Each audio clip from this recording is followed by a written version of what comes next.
आइए सुनते हैं एक कहानी। पांडवों की तीर्थ यात्रा।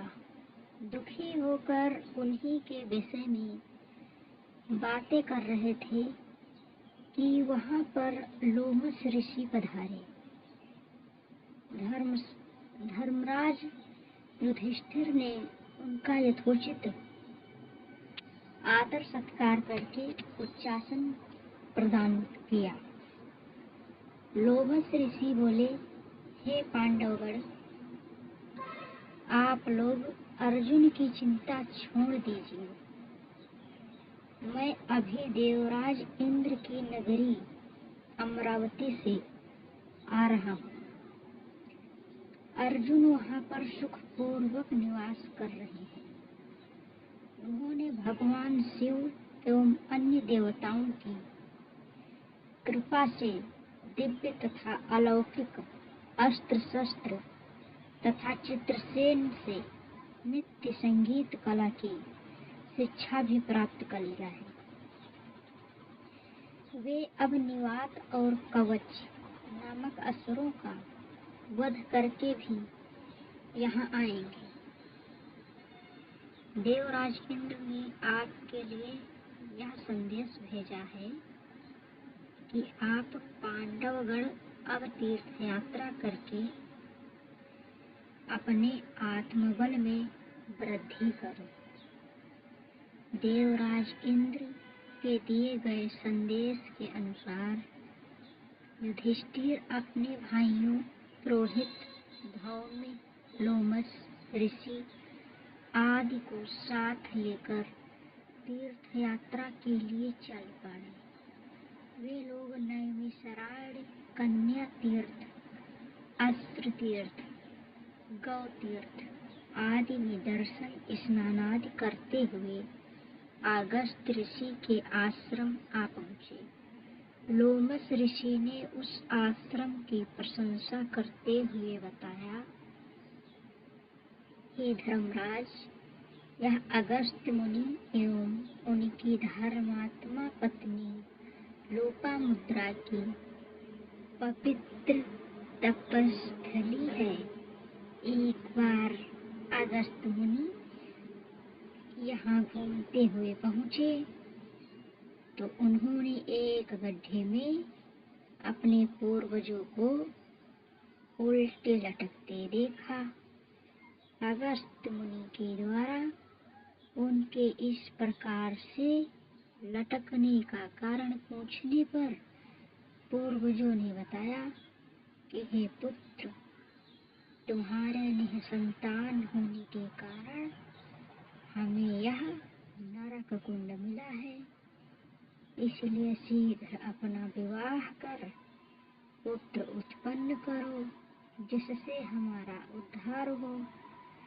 पितृगणों की बात से दुखी होकर अगस्त्य एक सुयोग्य पत्नी की खोज में निकले और विदर्भ देश की राजकुमारी लोपामुद्रा से विवाह कर लिया। जब अगस्त्य मुनि ने लोपामुद्रा के सौंदर्य पर मुग्ध होकर पुत्र प्राप्ति की अभिलाषा से उसे अपने पास आने के लिए कहा, तो लोपामुद्रा बोली कि हे स्वामी, मैं राजकुमारी हूँ, इसलिए आपका मेरे साथ समागम भी रजोचित ढंग से होना चाहिए। पहले आप धन की व्यवस्था करके मेरे और स्वयं के लिए सुंदर वस्त्र तथा स्वर्णाभूषण लेकर आइए। अपनी पत्नी की वाणी से प्रभावित होकर अगस्त्य मुनि धन मांगने के लिए राजा सुतर्वा, बृहस्पति तथा इक्ष्वाकु वंशी त्रिदस्यु के पास गए, किंतु सभी राजाओं का कोष खाली होने के कारण उन राजाओं क्षमा प्रार्थना करते हुए अगस्त्य मुनि को धन देने में असमर्थता प्रकट कर दिया। निराश होकर अगस्त मुनि इलवल नामक दैत्य के पास पहुंचे। इलवल दैत्य ने प्रसन्नता के साथ उन्हें मुँह मांगा धन प्रदान कर दिया। धन प्राप्त करने अगस्त मुनि ने अपनी पत्नी की इच्छानुसार की और दृढ़स्यु नामक पुत्र उत्पन्न किया। कालांतर में यह तीर्थस्थान अगस्त्याश्रम के नाम से प्रसिद्ध हुआ।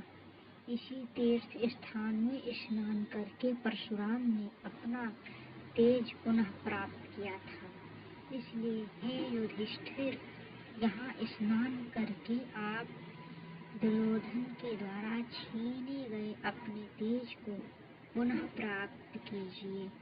लोमस ऋषि के आदेश अनुसार वहाँ स्नान पूजा आदि करके युधिष्ठिर ने लोमस ऋषि से पूछा, हे प्रभु, कृपा करके यह बताइए कि परशुराम निस्तेज कैसे हुए थे।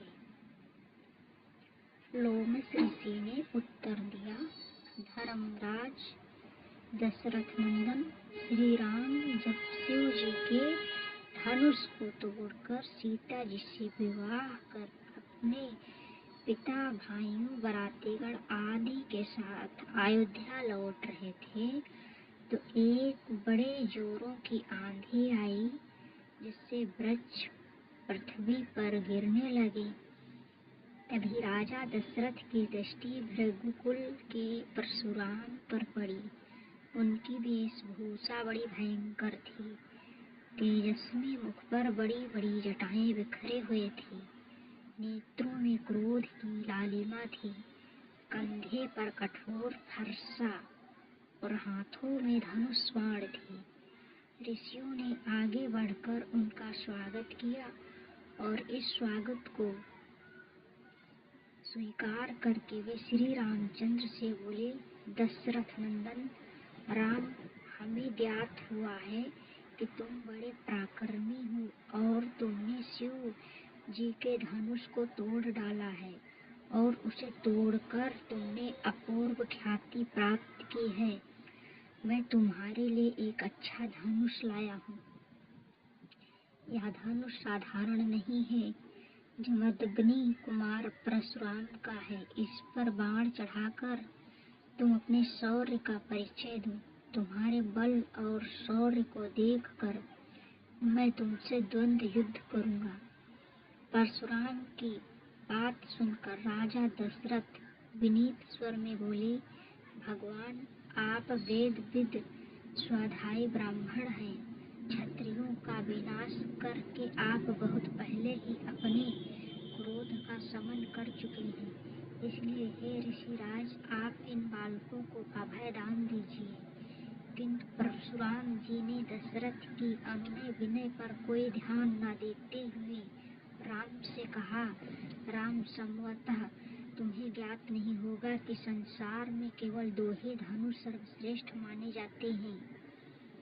सारा संसार उनका सम्मान करता है। विश्वकर्मा ने उन्हें स्वयं अपने हाथों से बनाया था। उनमें से पिनाक नामक एक धनुष को देवताओं ने भगवान शिव को दिया था। इसी धनुष से भगवान शिव ने त्रिपुरासुर का वध किया था। तुमने उसी धनुष को तोड़ डाला है। दूसरा दिव्य धनुष मेरे हाथ में है। इसे देवताओं ने भगवान विष्णु को दिया था। यह भी पिनाक की भांति ही शक्तिशाली है। विष्णु ने भृगुवंशी ऋचिक मुनि को धरोहर के रूप में वह धनुष दे दिया। वंशानुवंश रूप से यह धनुष मुझे प्राप्त हुआ है। अब तुम एक क्षत्रिय के नाते इस धनुष को लेकर इस पर बाण चढ़ाओ और सफल होने पर मेरे साथ द्वंद्व युद्ध करो। परशुराम के द्वारा बार बार ललकारे जाने पर रामचंद्र बोले, हे भार्गव, मैं ब्राह्मण समझकर आपके सामने विशेष बोल नहीं रहा हूँ, किंतु आप मेरी इस विनयशीलता को पराक्रमहीनता एवं कायरता समझकर मेरा तिरस्कार कर रहे हैं। लाइए धनुष बाण मुझे दीजिए। यह कहकर उन्होंने झपटते हुए परशुराम के हाथ से धनुष बाण ले लिए। फिर धनुष पर बाण चढ़ाकर बोले, हे भृगुनंदन, ब्राह्मण होने के कारण आप मेरे पूज्य हैं, इसलिए इस बाण को मैं आपके ऊपर नहीं छोड़ सकता।